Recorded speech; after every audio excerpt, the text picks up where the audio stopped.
Bom dia, meninos. Aqui é o professor Cristiano, do Colégio Delos. Essa aula é para os meus alunos do segundo ano do Colégio Delos. E o tema da aula de hoje é indústria cultural. Meninos, vejam bem, quando a gente vai trabalhar um tema relacionado à cultura, a gente sempre começa a nossa construção histórica na cultura clássica, né? Onde essa cultura clássica trabalhava os aspectos de uma cultura erudita, onde essa cultura erudita era uma cultura específica, uma cultura que exigia um tecnicismo, uma cultura muitas vezes elitizada, produzida pela elite e para a elite. Quando a gente passa pelo processo de modernização e no advento e o surgimento da indústria, vão interferir intimamente nesse processo de produção cultural. A indústria ela vai trazer uma característica mercadológica para a cultura. Obviamente, essa característica mercadológica da cultura traz também outros elementos ligados à monopolização e à padronização de comportamento, principalmente o comportamento no campo político e o comportamento no campo cultural. Né? Esse processo de mercantilização da cultura, a partir do momento em que a cultura passa por uma etapa de reprodutibilidade técnica, como dizia Walter Benjamin, né, que era um dos pensadores desse período do século XX, que acreditava que a reprodução da cultura através da fotografia, por exemplo, através dos veículos de comunicação, através do cinema, do rádio, da televisão, promoviam, na verdade, um processo de integração, né? Era emancipatório, sobretudo. No entanto, existem outros pensadores que já trazem uma ideia diferente dessa ideia ligada a um processo de emancipação, né? Principalmente aqueles pensadores marxistas da escola de Frankfurt do século XX, né? Como Max Horkheimer e Theodor Adorno, que traz essa ideia de uma indústria cultural voltada para o desenvolvimento de um mercado, criando padrões de comportamento, principalmente no campo do consumo, e que era um elemento alienante dentro do processo de desenvolvimento de uma sociedade. Porque a partir do momento em que essa cultura passa a ser industrializada, ela passa a ser padronizada, ela não está diretamente ligada às características de, como se diz, particularidades. É uma cultura voltada para o consumo, certo? Então vamos a algumas definições. O termo indústria cultural ele vai surgir no período entre guerras, principalmente no quesito propaganda hitlerista, né? Onde Goebbels produzia uma propaganda para fundamentar o seu nacionalismo eugênico. Então, o conceito da indústria no campo da produção cultural, ela inicia-se primeiro com um teor político muito forte, que era o controle, né, da política nacionalista, nazifascista, na Europa, sobretudo. Então, é um período em que o desenvolvimento da comunicação possibilitou o aumento, né, da mercantilização da cultura. Ou seja, a cultura ela passa por um processo de mercantilização, ela vai ser comercializada, produzida em massa, assim como uma mercadoria qualquer, tangível, sobretudo. Né? A mercadoria como cultura, né? Como a mercadoria como um elemento importante de definição de comportamento, sobretudo.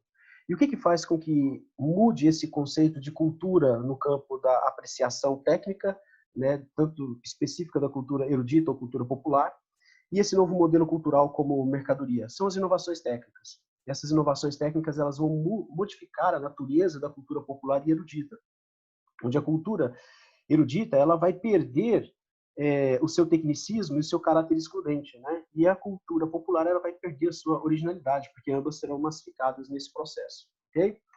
Bom, cultura erudita, como já disse, ela perde o seu caráter excludente e tecnicista. A cultura popular ela perde a sua originalidade, principalmente porque na cultura popular um dos principais viés de transmissibilidade desse elemento cultural popular é a oralidade, e ela vai acabar sendo suprimida por veículos de comunicação, como a televisão e o rádio, sobretudo. Aí, o termo, né? O que é indústria cultural? Uma característica mais técnica. Ó, é um fenômeno de massa que ocorreu com o advento dos grandes meios de comunicação, como o jornal, a televisão, o rádio. O que significa isso? Significa dizer que, a partir deste momento, a cultura ela vai ter um amplo processo de divulgação e ela vai alcançar um cenário maior de consumo, certo? A indústria cultural se refere à imposição de modismo, gostos e padrões de consumo para a população, através da propaganda, estilos de programas e informações em geral. Então, essa característica de controle de comportamento no campo do consumo, que também está ligado ao processo de obsolescência programada e obsolescência perceptiva, certo? O conceito, né, ele foi, obviamente, esse conceito de indústria cultural, ele veio para suprimir aquela ideia de uma cultura de massa, porque a massa ela não produz cultura, ela simplesmente consome. E esse conceito, né, apocalíptico de que essa massificação da cultura ela aliena, vem dessa escola de Frankfurt de Theodor Adorno, né, e Max Horkheimer, certo? Que vão escrever uma obra, sobretudo, né, chamada, deixa eu ver aqui, A Dialética do Esclarecimento. Essa obra, escrita tanto por Max Horkheimer como Theodor Adorno, traz essa ideia de massificação, né? Esse conceito de controle de comportamento, sobretudo. Olha o que diz aqui, ó. Para os filósofos da escola de Frankfurt, os produtos da indústria cultural levam inevitavelmente à alienação. O que é alienação? É dar o seu direito ao outro. Está falando aqui, ó, alienar-se é tornar-se alheio, é transferir para outro o que é seu, certo? Ou seja, você perde o seu conceito de classe, né? Você perde a sua identificação com um determinado estamento, né? Por quê? Porque vão ser apresentados à sociedade novas formas de consumo, novas formas de cultura, né? Independente do seu poder aquisitivo. Então, isso aqui sintetiza muito bem essa questão da indústria cultural. Ó. É uma sociedade de consumo, né, que se alia à arte e que traz uma ideia de uma indústria cultural. Agora, o que seria esse consumo? Né?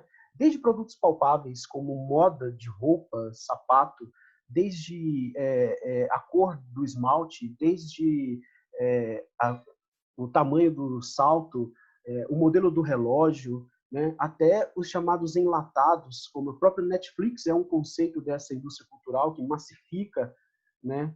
Trazendo um padrão estético.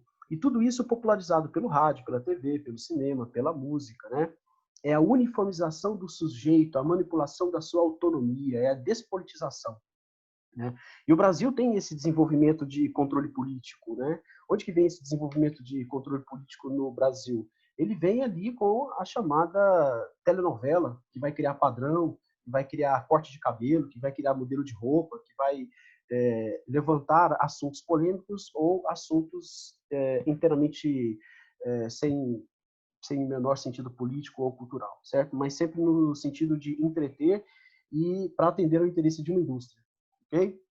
Então, veja bem, o que vem a ser essa escola de Frankfurt? O que significa essa indústria cultural, né, na perspectiva desses dois indivíduos aqui, desses dois pesquisadores marxistas, né?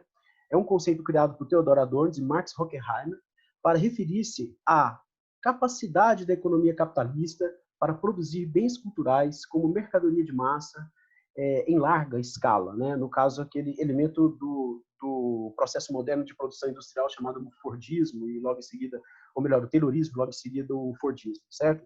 Aí de onde vem essa origem desse conceito da chamada indústria cultural? Desse livro, Dialética do Esclarecimento, né? Que diz que, aparece no livro, olha só, essa ideia da massificação da cultura como um elemento de dominação, certo? Então, é interessante entender que esse termo indústria cultural é um termo inteiramente ligado ao estudo da história no caráter puramente economicista, certo? Como eu disse, essas novas tecnologias que vão mudar a relação do homem com a imagem, né, principalmente com o consumo da cultura, onde a fotografia vai impulsionar o desenvolvimento da arte moderna, que é o que Walter Benjamin diz que é a obra de arte em sua era da reprodutibilidade técnica, que é uma obra que ele escreveu.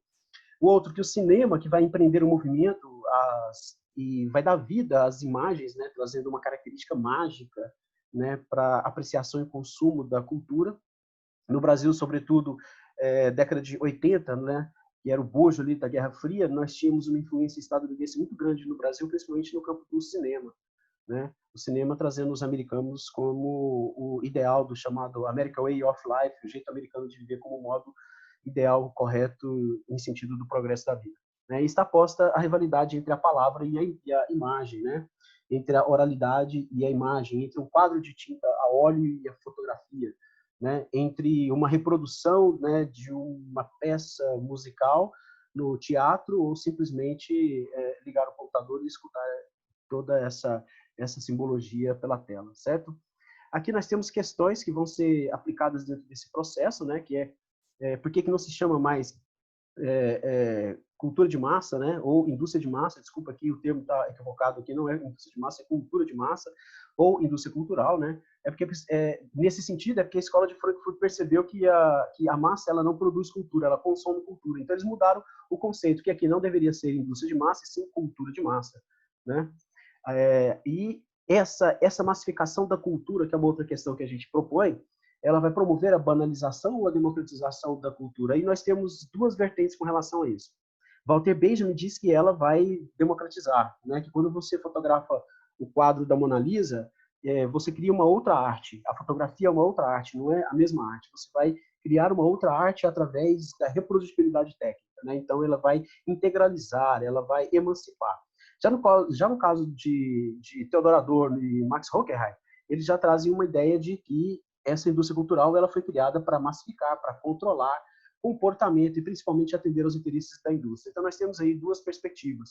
A perspectiva dos apocalípticos, né, que diz que ela veio para alienar essa indústria cultural, e a perspectiva dos emancipatórios, no caso de Walter Benjamin, que traz uma ideia de democratização. Ok? Isso aqui é uma síntese da nossa aula de hoje. Obrigado, meninos, e tenham um bom dia.